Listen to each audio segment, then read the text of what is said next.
All right, we'll come to order, please. First order of business is, do we have any public comments? No public comments today. Very good. Then we will go to the approval of the minutes. Can I have a motion? Second? Second. So moved. All in favor? Aye. Aye. All right. The minutes approved. We'll move to the audit committee work plan. Any changes to the work plan? No, Jamie, the plan stays as is, and the next meeting will be in November. Okay. Thank you, Michael. And then we'll move on to the actual report. Good. Will Deloitte please come up and discuss the MTA interim consolidated financial statements for the second quarter of 2016? We have Michael Malloy here with Deloitte.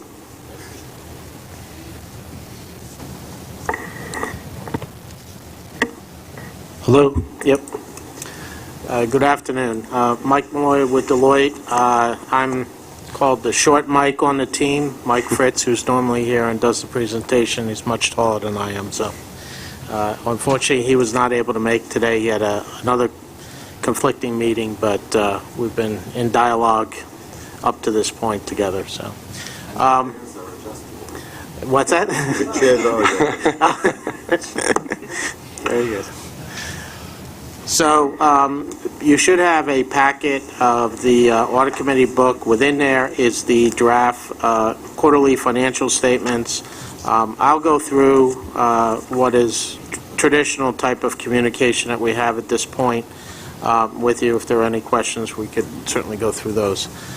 So at this point, we have substantially completed our work with regard to the 6-month period ended June 30th, 2016 for the Metropolitan Transportation Authority's second quarter report.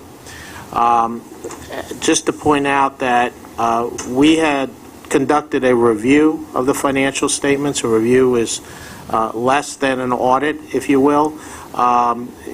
Quarterly reviews entail procedures such as analytical procedures, discussions with management, looking into variances, changes in estimates, things of that nature, any new accounting pronouncements. With regard to the second quarter, the MTA has adopted GASB 72. GASB 72 for the most part is financial statement disclosures. If you recall from previous discussions that we had with the committee, that related to the area of investments and what you hear in the profession as the leveling type of disclosure, level 1, level 2, level 3. The focus of this type of disclosure is really to identify areas of risk.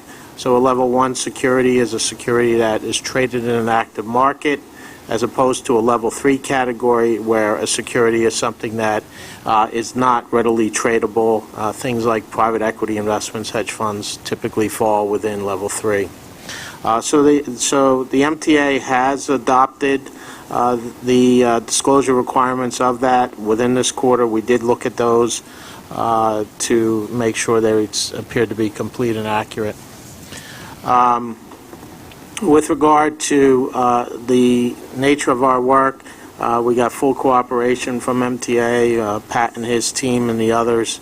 We had no difficulties in carrying out our work, and provided that the financials are approved here today, we can have these issued within today or tomorrow, whatever time frame.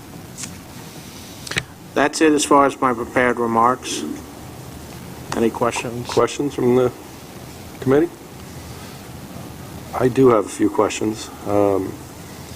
You had referenced one of the GASB changes that we've implemented. I noticed there are a number of GASB requirements that we're still analyzing, and I think most of those are in fact obligations of ours to at this point be reporting under.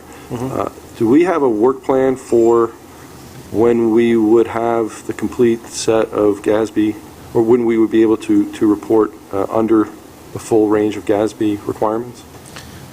The GASB statements that you're referring to are statements that have been issued, but in some cases have not been adopted. There has been a lot of activity at the GASB level within the last year or two, if you will, and they have a rather robust schedule going forward, too. They are been pretty active as far as standards being issued. For several of the standards that have been issued, the MTA had concluded they aren't applicable. There are some that they're not effective yet to be adopted, that they're still in the process of studying, but any requirement that was required of them to have adopted at this point, they've adopted now. Okay. Last quarter, the GASB 72, they hadn't adopted yet because they were still verifying certain of the information, which was fine, and that was reported. And then a couple of more specific questions. On page 8, I believe this is, of the report, we had an increase in accounts payable of $76 million that's referred to as due to timing, which seems like a fair amount of money as related to timing. I guess it leads me to want to ask, do we have any kind of late payment issue inside of ourselves here that we need to be looking at, or is that really just all timing? That's pretty much timing. So, to my knowledge, there's no late payment issues. Okay. We have a business service center where all of our accounts payable centralized, and they pretty much pay things on a very timely basis. We take advantage of discounts for paying early, so that's strictly timing. Okay. And then on the subsequent page, on page 9, we have an increase in other current liabilities of $8 million, a 22% increase. Do we know what's in those other liabilities?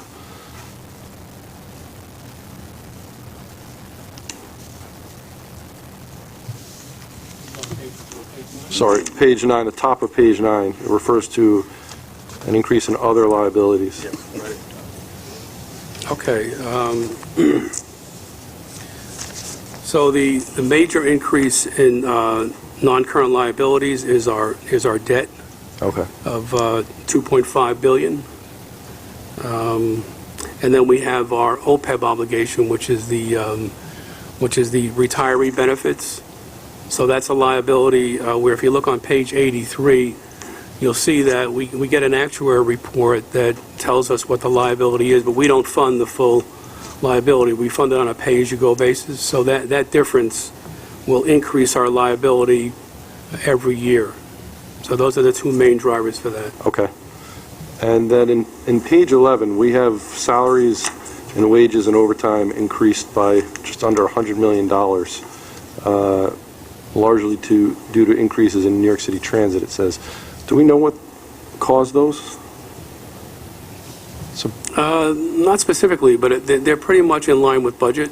So if you look at the finance budget reports, they're not out of line with the budget at this point. So I think it's just the normal increase in salaries due to inflation and workforce increase. It's also some increase in service that we've had and the 7 West line. Okay. Thank you.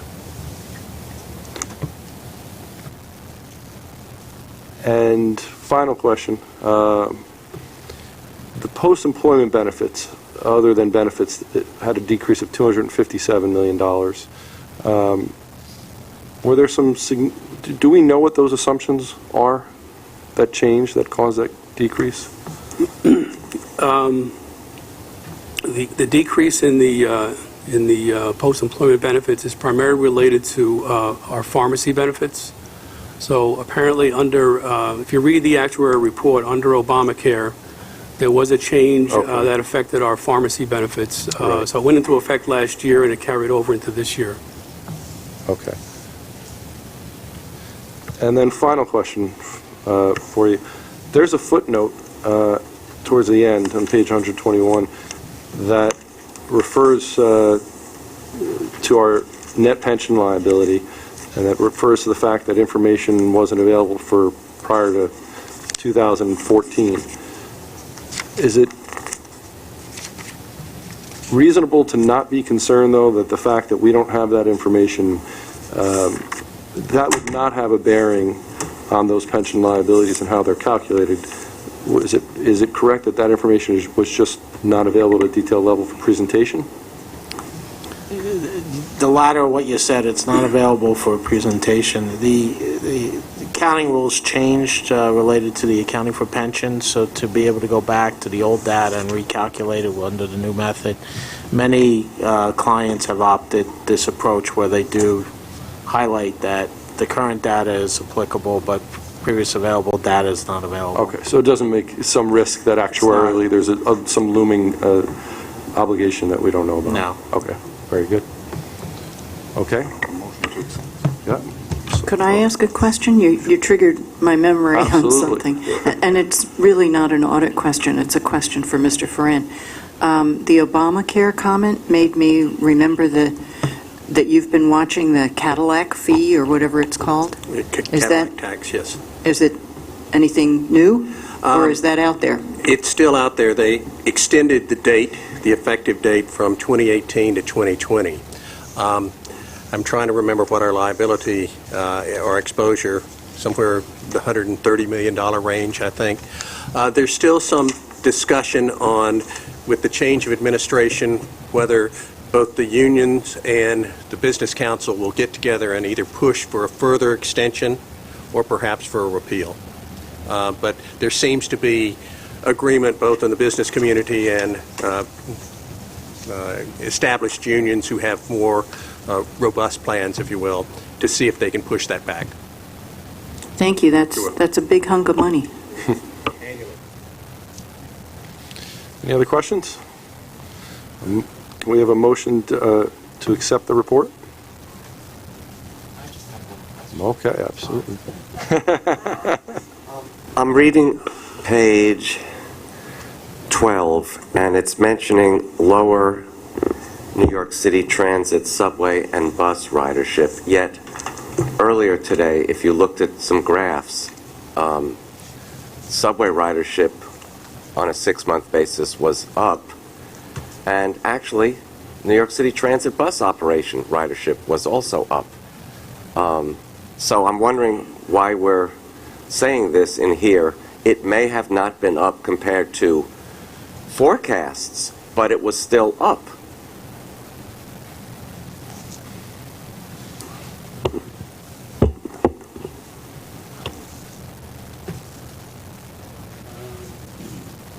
We'll have to get you an answer on that. I mean, this is through June, so it is a little bit behind, but we'll get your clarification on that.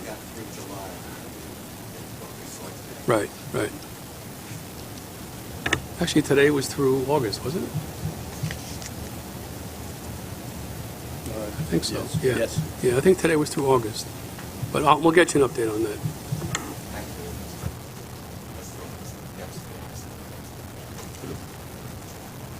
This is through July, correct? June 30th, yeah.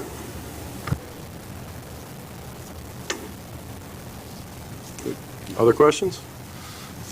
Motion to accept? Second? All in favor? Aye. All right, so I think that concludes us, right? So that concludes us. Motion to adjourn? So moved. Second? Second? Second? Somebody? Anybody? They don't want to leave. They don't want to leave, no. You want to do more. That's it. That's it. That was it. One item this month. All right, thank you, everybody. Thank you.